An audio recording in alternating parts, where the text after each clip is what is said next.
Bom, boa tarde a todos. Para já quero dizer que é com imenso prazer que estou aqui com tão ilustres colegas, participantes, assistentes. Agradeço ao meu colega e amigo Miguel Faria pelo convite que me foi feito. É com imenso prazer que estou cá. Fico também bastante contente pelo facto de estar nesta sessão hoje, em que parece que tudo se coaduna para um encaminhamento quase temático, desde o Belo Reunido que começou hoje de manhã, com esta apresentação brilhante da minha colega Luísa Arruda, e eu vou dar um pouco continuidade a todos estes assuntos para falar, obviamente, de desenho. Como dizia o Machado de Castro, começa-se por desenhar. Assim, começa-se assim. Eu, se calhar, agora devia-me calar e desenhar para começar, e não dizer nada. Bom, enfim. A minha comunicação de hoje anda sobretudo à volta de um termo, que foi um termo que eu pude apurar durante uma investigação que fui fazendo, e que é o termo ato. Ato do desenho, neste caso. Pude também apurar que existe um vocabulário ligado à arte, às artes do desenho, que foi paulatinamente sendo alterado e alguns vocábulos foram desaparecendo, o que é normal com a evolução da linguagem e com todos os acordos que se vão fazendo. Mas este termo ato do desenho é um termo curioso porque tem surgido também recorrentemente em literatura até estrangeira, mas imbuído de características completamente diferentes daquelas que seria o seu entendimento no século XVIII e também no século XIX e anteriores. E, sobretudo, ligado este ato de desenho a um ato gestual. Não é? O Drawing Acts, um texto de David Rosand, por exemplo, encara esse acts como sendo uma manualidade, o gesto gráfico que permite reconhecer determinadas particularidades ou configurações da linha e que podem, deste modo, caracterizar ou atribuir determinado tipo de desenhos a determinados autores. Neste caso, vamos falar de coisas ligeiramente distintas. A primeira vez que tive contacto com o termo foi precisamente num texto de Ciro Guimarães Machado, na coleção de memórias, onde ele, em algumas entradas, diz, tem frases semelhantes muito próximas a isto. Eu aqui vou dizer duas, mas ele tem mais, que é assim. Sobre a entrada referente a Oliveira Bernardes, diz o seguinte: em 1980 foi eleito com Francisco Vieira diretor da Academia do Nu estabelecida de Nova São José e pôs ali um ato. Analogamente, na memória que redigiu sobre Vieira Lusitano, somos informados que no mesmo ano de 1780, Vieira Lusitano publicou o seu livro do pintor insígne de Alamante. Há aqui um ligeiro equívoco no modo como ele escreveu, portanto não é assim. E o Vieira Lusitano assistiu a um ato do Nu na Academia, a São José. E, portanto, este termo, esta lição, termo ato, é certamente bastante diferente daquilo que quereria dizer, ou que quer dizer, à acessão contemporânea do termo. Bom, as locuções, portanto, pôs ali um ato, assisti a um ato, motivaram-me alguma curiosidade e, em termos gerais, o que é que era um ato nesta altura? Neste momento sabemos que o assunto também se tornou alvo de alguma investigação e que há já alguma clareza sobre o assunto. Portanto, muitas pessoas que estão aqui neste momento a ouvir saberem mais ou menos do que é que eu estou a falar, mas o termo é revestido de pequenas particularidades e, no caso de Machado de Castro, que escreveu bastante sobre o assunto, de pequenas subtilezas que podem escapar numa leitura mais generalista. Bom, pude, na altura que estive a trabalhar sobre este assunto, correr alguma bibliografia de referência, particularmente dicionários da época, inclusive o vocabulário português e latino do Dom Rafael Blutot. Contudo, os diversos sentidos que são atribuídos ao termo ato não se enquadram facilmente nas expressões utilizadas por Cirilo. Portanto, dizia Blutot que ato seria efeito de causa, agente, particularmente num sentido moral, como ato de virtude, ato de fé, de caridade, de contrição. Ato seria também as partes em que se dividem as tragédias ou comédias, relacionam também com o ato dos apóstolos, com os autos ou atos forenses, entre outros. Um outro dicionário de língua portuguesa, neste caso de António Moraes, de 1789, não foge às determinações do padre Teatino. Já do século XIX, o novo Dicionário Crítico e Etimológico de Língua Portuguesa de Francisco Solano Constâncio, para lá destas acessões de Blutou e de Moraes, remete-nos para um outro termo, que é o termo ação, onde outras indicações podemos ler o seguinte: gesto acionado. Retomando o vocabulário do Blutou, verificamos que a locução ação pode adquirir o seguinte sentido: gestos que se constituem no movimento da cabeça, dos braços e de todo o corpo. Esta acessão acaba por se constituir como um dado precioso na descodificação daquilo que poderia ser um ato da Academia do Nu ou de uma aula do Nu. Neste sentido, a frase "pôs ali um ato" poderia encontrar um equivalente numa expressão similar a "colocou alguém a efetuar movimentos com a cabeça, com os braços ou com todo o corpo". Bom, o problema da relação entre os termos ato e ação complexifica-se então sim se tomarmos em consideração as palavras de Machado de Castro, que escreve o seguinte: não faltará quem julgue ser uma e uma mesma coisa a atitude e a ação ou feitio, em que se exprime a figura. Porém, eu acho-as completamente diferentes. Confesso que elas são tão unidas como alma e corpo, assim como alma e corpo são duas substâncias totalmente diversas, assim a ação e a atitude são dois acidentes completamente distintos. Quer-se representar um homem lendo um livro, o ler é a ação ou feitio. Porém, pegar um livro com uma mão ou com duas, estar em pé ou estar sentado, essa é a atitude.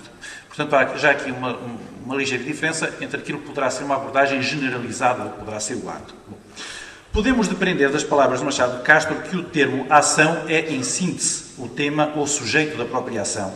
E, por seu turno, atitude, parte indissociável da ação, considera os gestos do corpo que permitem a percepção e identificação dessa mesma ação.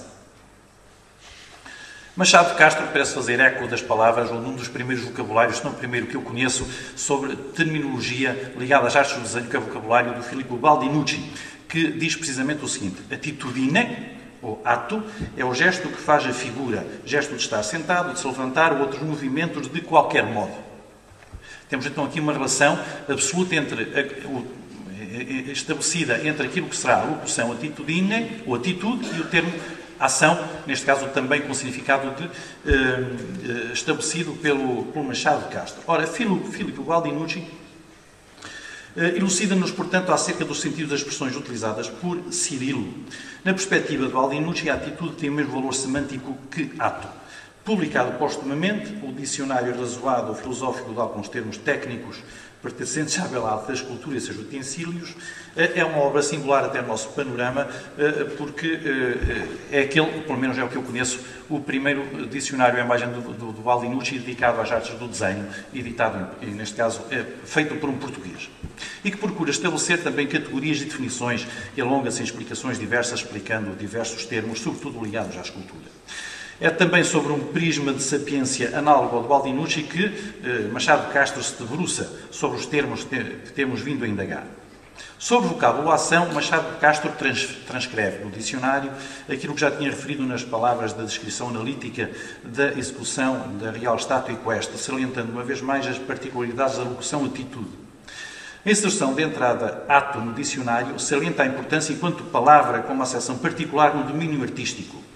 Indica Machado de Castro o termo ato como a configuração em que nos estudos noturnos o diretor deles expõe aos aplicados um modelo vivo para lhes servir de exemplar, e também se pode chamar e chama ato à posição em que se vê qualquer figura em painel, desenho ou vulto. Bom, a pena de Machado de Castro é elucidativa. Ato é a configuração em que o modelo vivo é colocado para servir uma ação de desenho. Pôr um ato numa academia de nu é, sumariamente, colocar uma pessoa nua numa posição determinada, escolhida pelo diretor do ato, de modo a que possa servir de modelo aos aplicados. Se com esta consideração as expressões Cirilo pôs ali um ato e existiu um ato nos surgem descodificadas, Machado de Castro amplia o âmbito do termo ao considerar como ato a postura que adquirem as figuras, sejam elas representadas em painéis, desenhadas ou de vulto. Neste sentido, o alcance temântico alarga-se, considerando não apenas os resultados, ou a pose do natural que o modelo faz nas sessões do nu, mas também os resultados gráficos derivados dessas mesmas sessões, com uma panóplia enorme de imagens que poderiam servir de apoio retórico a todos os níveis a essas mesmas sessões. Durante o século XIX, verifica-se o desuso e o abandono do termo ato, até por influência também francesa. E daquilo que eu sei, do que é o meu conhecimento, eu penso que ela é inscrito pela última vez num texto com preocupações em sistematizar uma terminologia específica às artes do desenho pelas mãos de Assis Rodrigues, que retorna ao postulado proposto por Machado de Castro para explicar os termos ação, atitude e ato, para dizer de modo eloquente o seguinte: ato, como termo de arte, significa a postura ou a atitude em que se põe nas escolas ou academias o nu ou modelo vivo para ser copiado pelos que frequentam o estudo do natural. Encurta também com esta posição a amplitude que Machado de Castro queria dar àquilo que seria um ato. Porque o ministro Machado de Castro considerava também as imagens, não só a pose do modelo, mas também as imagens que faziam dele e aquelas que poderiam suportar, teoricamente, a lição do desenho. Agora, o problema é este. Como é que isto tudo, todas estas considerações teóricas de pensar sobre o que é um ato, como é que este termo que esteve tão em voga ligado às artes do desenho, depois adquire configurações e particularidades específicas naquilo que é realmente o desenho propriamente dito. E, neste caso, já o ato de desenhar, nesta acessão mais contemporânea. Queria aqui apenas também fazer um pequeno parênteses para dizer o seguinte. Consultei muita documentação relativa a este assunto e pude notar que o termo é mais ou menos comum nesta época a todas as escolas europeias, às academias, de um modo geral, na Europa. Na Inglaterra não, portanto a herança semântica dos termos são outros. Mas sobretudo com a entrada do século XIX e com a ligação à escola parisiense e não tanto à romana, uma perda desta locução para nos encontrarmos perante o termo pose, a pose, o posé, a posture. E o que é mais estranho é que esses termos em França, sobretudo os dicionários do século XVIII, têm uma particularidade muito curiosa, porque dizem que o termo posture, que foi aquele que depois foi adotado por nós, é um termo, segundo eles, assez bas, é um termo baixo. As posturas é o que fazem os macacos e os palhaços do circo.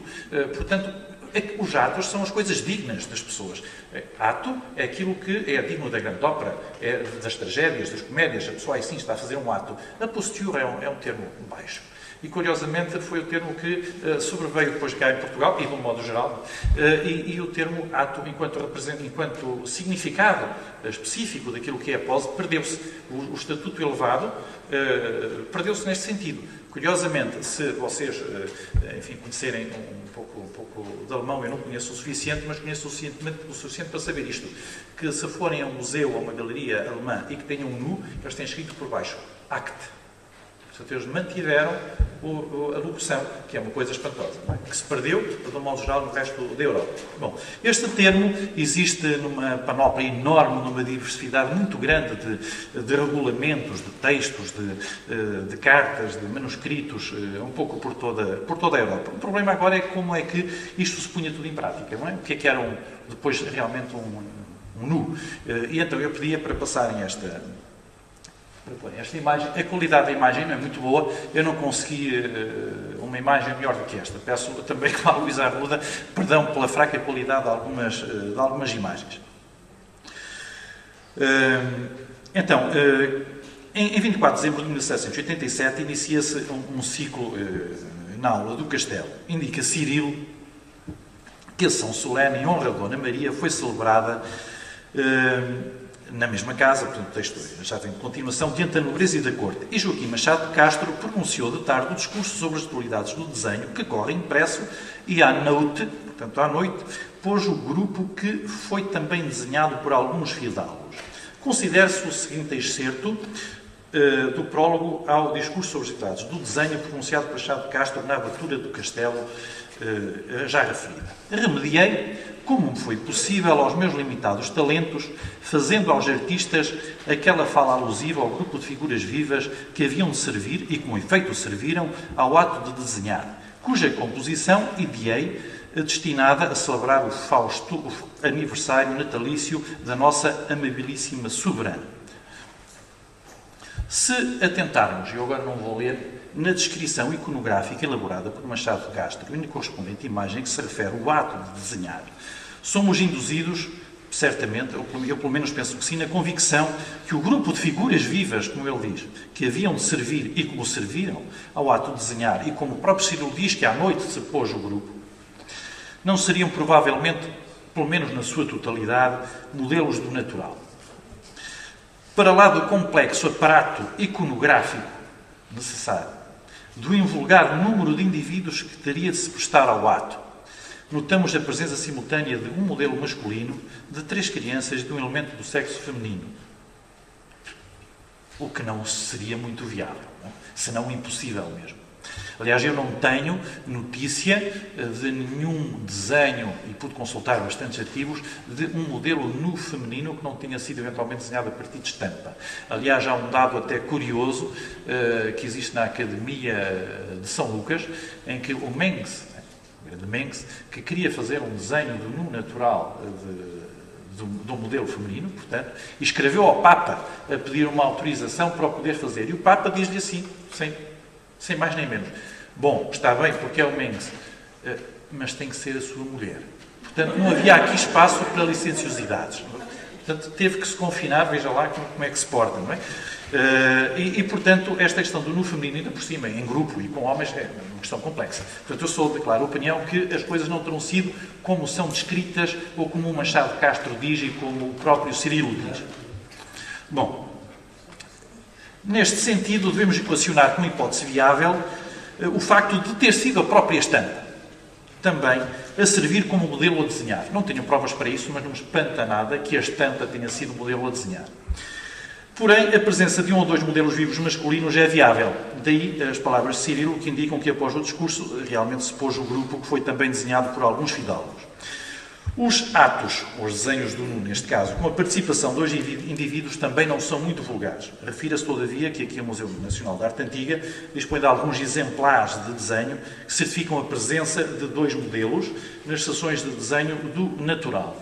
Neste caso está aqui um do Pedro Alexandrino, que até acho que é um desenho com alguma qualidade, não vou debruçar muito sobre esse aspecto, e um outro que me interessa até mais porque este desenho ostenta no verso a indicação ato posto por Joaquim Machado de Castro em 16 de fevereiro.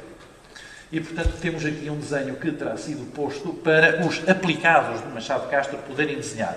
Eu penso que o desenho é um bocadinho pobre, a vários níveis, em termos de composição, o modo como as figuras são articuladas, as próprias relações anatómicas, modelado, etc. Não me quero debruçar sobre esse assunto, é apenas para referir que realmente a hipótese plausível de, na sessão da noite, ter havido até um processo misto entre aquilo que poderá ter sido a estampa como modelo e ter 1 ou 2 elementos a posar realmente o vivo, poderá ser equacionada à luz desta hipótese de desenhar mais do que um modelo simultaneamente, mas sempre homens.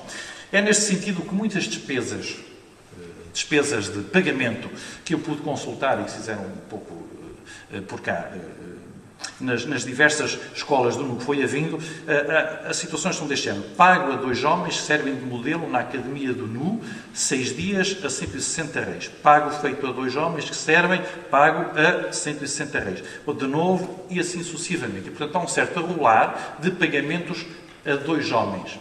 Agora, o problema é que se põe. Os 2 homens serviriam sempre simultaneamente? Serviriam individualmente, um de cada vez? O mais plausível é que tivesse sido sempre, ou quase sempre, um de cada vez. A 2, em composições, mas o desenho seria feito para estudo, em princípio, apenas com um modelo de cada vez, e aliás a grande massa de desenhos que sobreviveram até nós representam essencialmente um modelo de cada vez e não 2 ou grupos maiores. E quando tal, já são grupos construídos a partir de vários fragmentos, como também disse a professora Luísa Arruda, e de modelos diversos que eram juntos em composições. Bom, temos então que realmente a contratação dos modelos podia prever 2 indivíduos. A presença frequente de Machado de Castro nas aulas do Nu não deixa de ser um dado de relevância maior, pois é ele que sucintamente no Dicionário de Escultura faz um ponto de situação acerca das normas e regras gerais a tomar para se poder desenhar um ato em Portugal, confirmando nas sessões dos atos a presença de um homem, às vezes 2, que se usam em composição, abraçando-se, e que também se chamam modelos. Entende-se assim estas contratações também recorrentes nas diversas academias. Retomando a composição do grupo alegórico de figuras vivas, devemos também equacionar outra hipótese, que é a hipótese da utilização dos manequins articulados. O uso do manequim como substituto do modelo humano era frequente, não apenas em Portugal, como nas diversas academias e studioli, um pouco por toda estúdios, por toda a Europa. Indicavam, por título meramente exemplar, os regulamentos, o Regulamento per la Nobilissima Pontificia Academia Detta del Nudo, de 1767, no ponto 18, o seguinte. E agora vou traduzir. E para que os giovani, os jovens aprendizes, possam agora, com alguma facilidade, aprender a antiga maneira dos planejamentos, isto também se relaciona com o que esteve a dizer a Luísa, ordena-se expressamente a todos os professores pré-escolhidos que devam expor um modelo de madeira, mas que o possam expor não apenas para o desenho do planejamento, mas também para substituir o modelo, caso ele tenha qualquer impedimento ou esteja doente. Portanto, a utilização do manequim, para lá daquilo que poderá ser a utilização do modelo, era recorrente não apenas nos estudos dos planejamentos, mas também como substituição direta pela ausência do modelo. Machado de Castro refere relativamente ao manequim. É uma figura de madeira, com os seus engonzos para menear-se nas partes onde a natureza tem destinado também meneios ao racional indivíduo. Tenho visto alguns de vários tamanhos, sendo o melhor o de tamanho natural, como na aula de escultura de Mafra houve que a negligência e a falta de zelo deixou totalmente a perder. Portanto, nós temos conhecimento através de Machado de Castro que teríamos também modelos manequins que eram utilizados e que serviam não apenas para as aulas, mas como modelo para se realizar a figura. É claro, eu não conheço nenhum, pessoalmente, que exista nos nossos arquivos, nos nossos espólios, poderá haver, eu não sei, estes fui retirá-los, a outros locais. Aquele que existiria em Portugal deveria ser muito semelhante a estes, porque as representações destes modelos são recorrentes, inclusive nas representações de pintura que representam os pintores e que têm muitas vezes pintura, os escultores, e que têm um modelo em madeira que servia realmente como processo também de instrução. Os desenhos premiados nos concursos da dita Academia Capitolina do NU, referente aos termos de planejamentos dos anos 1789 e 1790, podem ser também entendidos como reflexo eloquente da utilização do manequim, aliado ao uso do corpo fragmentado, já vou falar disto. Porquê é que me interessam estes dois géneros? Porque nestes dois géneros nós estivemos premiados em Roma. Um deles mais ou menos conhecido, os outros dois nem tanto. Está desfasado. Este era portanto, seriam os manequins. Peço perdão. Pode passar para a frente. E temos então agora aqui estes desenhos. Aquele do Francisco Vieira, do José Alves e do José Taborda. Temos muitos mais premiados em Roma. Eu consegui fazer um levantamento mais ou menos apurado desse 7. Eu despacho o assunto. Com 2 riscos. E então, pude apurar que realmente existe um acervo bastante grande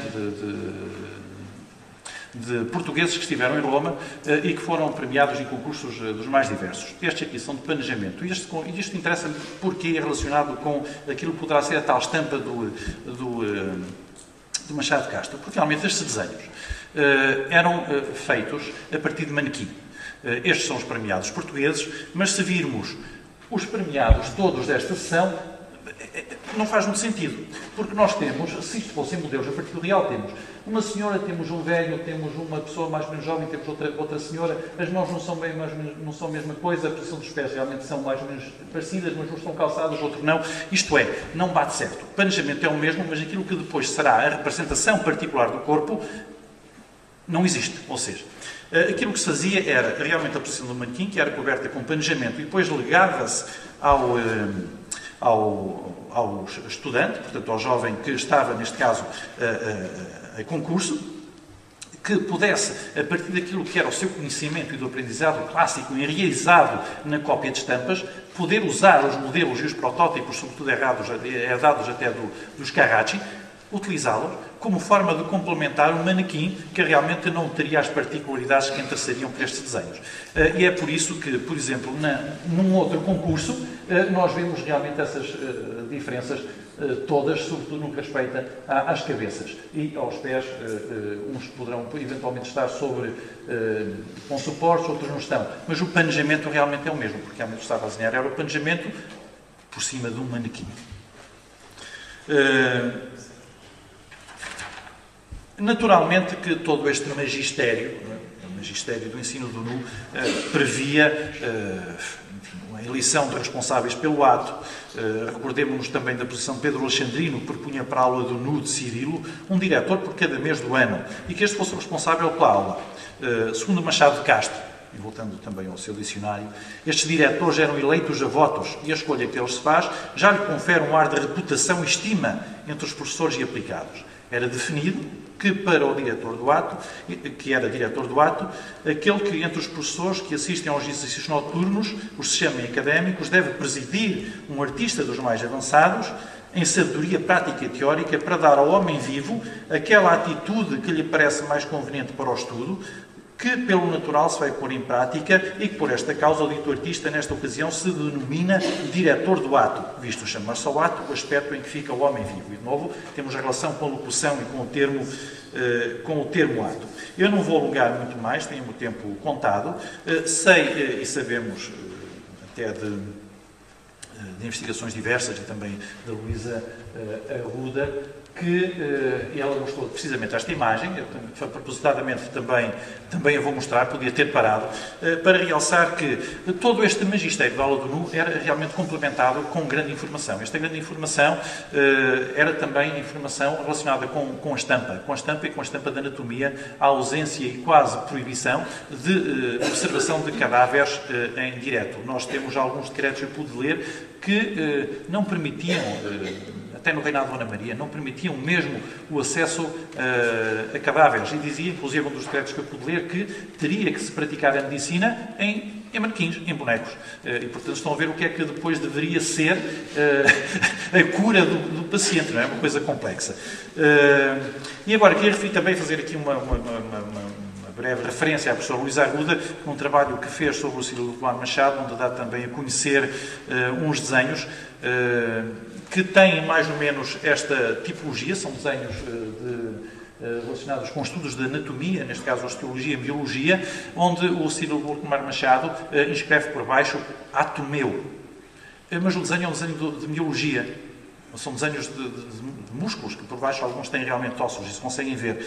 Aquilo que realmente estava em causa é que estas aulas eram sempre suportadas por desenhos que eram também criados pelo próprio, onde se fazia ou se tentava representar a melhor exposição anatómica para que os aplicados, mediante o modelo que poderia ser ou não do nu real, pudessem fazer os seus estudos o melhor possível. Bom, sobre as qualidades gráficas do que poderão ser estes desenhos, eu já não me vou demorar. Queria apenas deixar em síntese, e tendo como suporte a herança documental que chegou até nós, que devemos realmente considerar duas variantes naquilo que poderá ser a descodificação do vocábulo ato.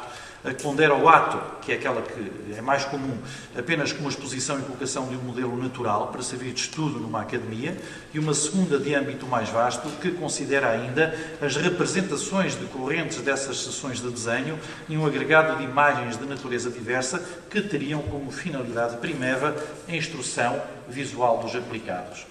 Obrigado. Estou mais tempo.